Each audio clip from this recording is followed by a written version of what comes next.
feel it up here, but it's not here. So what I felt earlier is when we were in this area is that a couple were walking down the stairs and she saw something she wasn't supposed to. And when she makes a comment, kind of where Iris is right now, and when she gets down here, he shoves her in the corner and has his hand around her neck and says, "Don't say anything." And this is also very territorial. Very territorial. Yeah.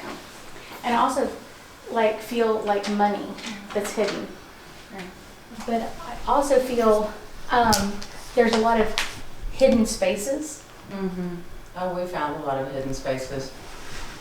And then I also get there's stacks of money still hidden in the hotel. Ooh, old money. Stacks. not like a used stack, like big stacks of money. Yeah, I do feel like definitely someone's peeking around, just looking. One of the last ghosts that I saw was down there.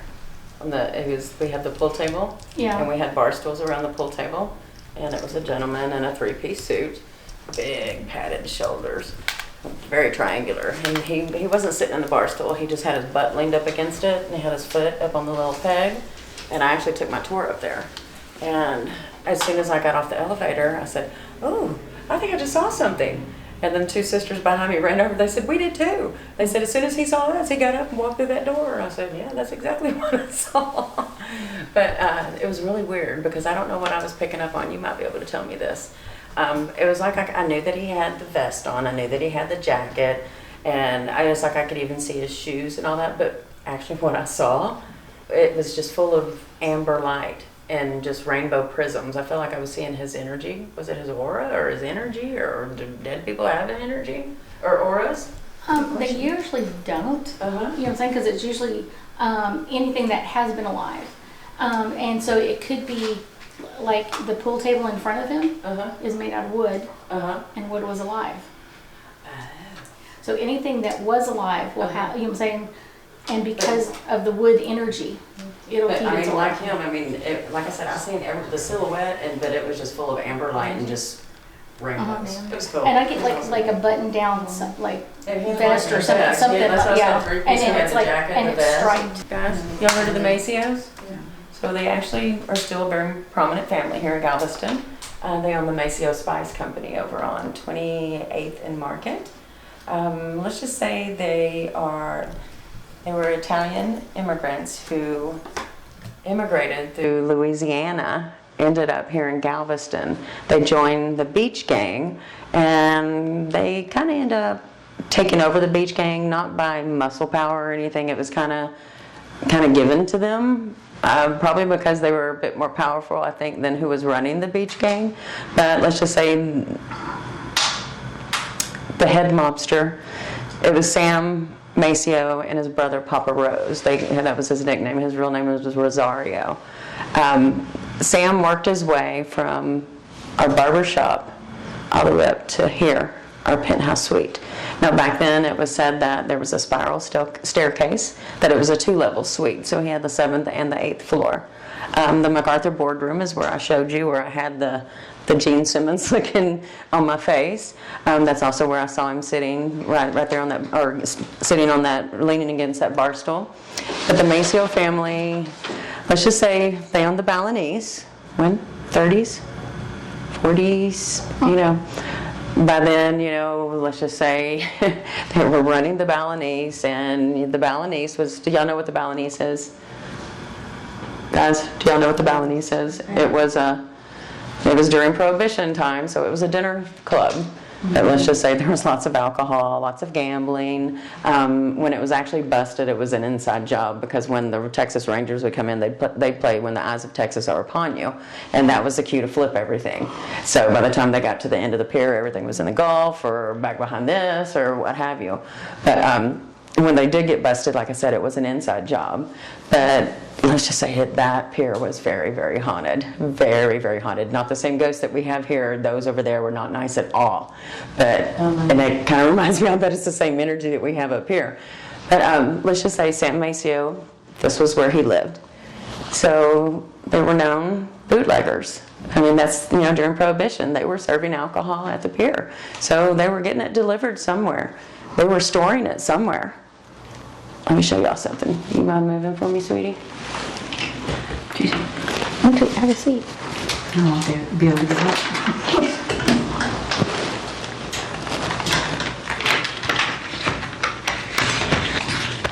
I see. No, There's no it's money. a hidden room. It's a secret room. You know how much liquor you could store in that room? A lot, because it goes. Oh wow. And guess what? We found out where they were running it, in the turrets. Back in the day, they were cooling towers. They were doing their job as cooling towers, but you could also ship liquor up and down. They had a pulley system. But this is where they would stare it. Like a dumbwaiter, yeah. Yep. Oh wow. That's so smart. And it was rumored that Sam had his own private entrance and exit. I guarantee you they're going to find it. I have a feeling I know where it is. I've felt it from the get-go. But I have a feeling when they start remodeling these suites, They're going to find it. yeah, and these spirits aren't going to be nice. Yeah, they're not happy about you even talking about it. I'm They telling like their secrets. you. Well, let me tell you that like I said, when I come up here, I do just like she did. I felt like I'd fall on the ground. I know, like I said, how to push 7 on the elevator, just like I know how to push 6. And we went, stopped, and opened up at 5. Mm-hmm. So when I didn't have 501 available, I'd bring my ghost tour up to the 7th floor to show them the MacArthur boardroom. And lo and behold, one day I push 7, we end up on 8. And I'm like, guys, I am so sorry. I said, do y'all mind walking downstairs? And I'm thinking, wow, that was strange. As soon as I opened that door right behind you was open. That is what leads to the turrets. That's how you get to the turrets. Mm-hmm. Now, there is a spirit up there. We've had many employees that have came since this renovation that have been shoved and pushed back there, and there is a way that you could get up there and walk around where the turrets are.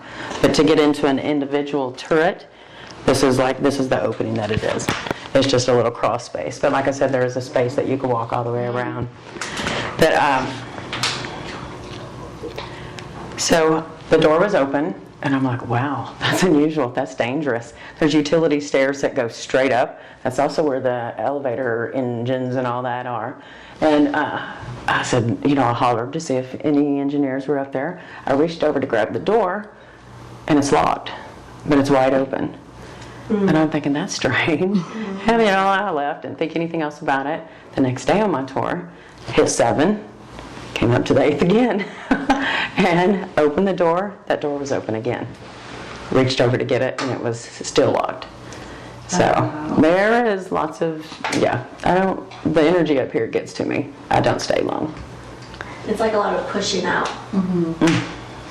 I had one gentleman, he had OK Talk was his podcast, and he spent a week with us. And he spent like 3 days up there. I mean, like long periods. It took him a week to recover when he left. He was up there. I mean, oh my gosh. And it's so cool. You could hear, like I said, Sam was the looker. He was the one that brought all the stars down. He was the pretty boy. Yeah, he was the pretty boy. And some of the stars, Frank Sinatra was one of them. Now I'm going to tell you, Frank Sinatra never played over the Balinese. He was too popular. But he did teach dance in some of their studios around here. Could you imagine some of the girls getting taught by Blue Eyes himself? So, but I mean, there was quite a few, the entire Rat Pack, Sammy Davis Jr., Phil Harris and Alice Faye were actually married in his suite. And I have a friend who actually attended it. She is a 5th-generation Galvestonian. Alice Faye's favorite color was pink. And she says, Melissa, the entire suite was just filled with these huge pale pink roses. She says, I could still smell it to this day. And I was such a little girl back then. She says, I'll never forget it.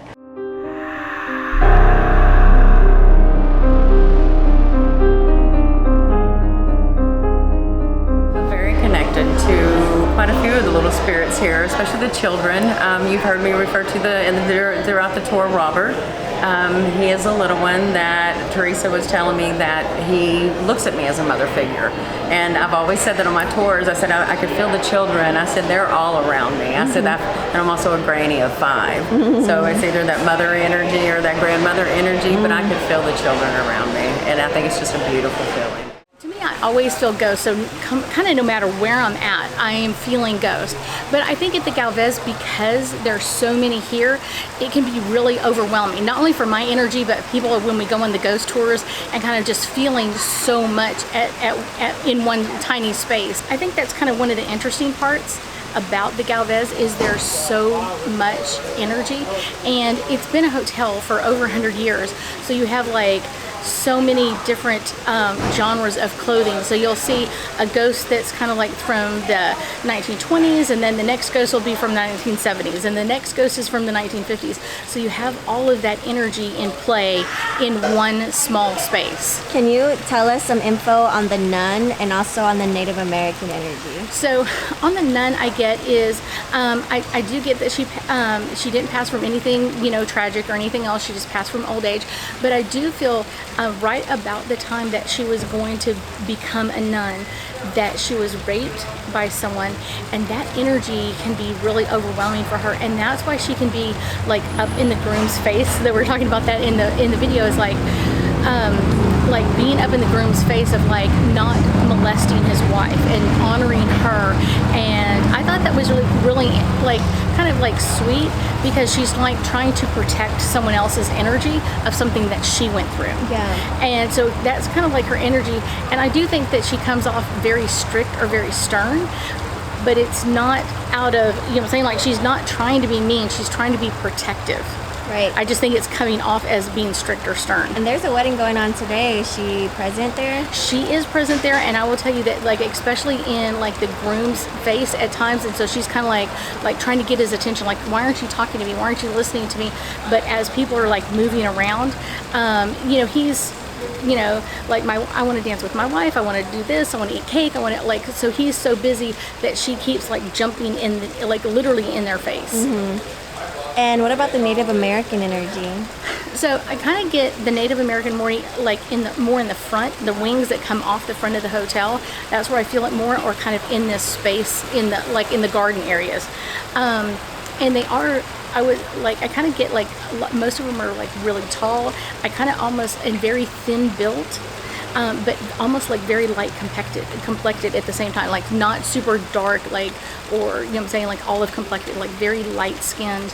But I also get kind of like they would spike their hair up, or they would have their hair up in like some different areas, like kind of like to highlight their status in the tribe. Right. Kind of like the more hair that I have sticking up, it's like the more like higher up in the hierarchy, or like I have like leadership qualities or something like that. So they would do that a lot, and they would use different things that they found around the island to do that, to spike their hair up.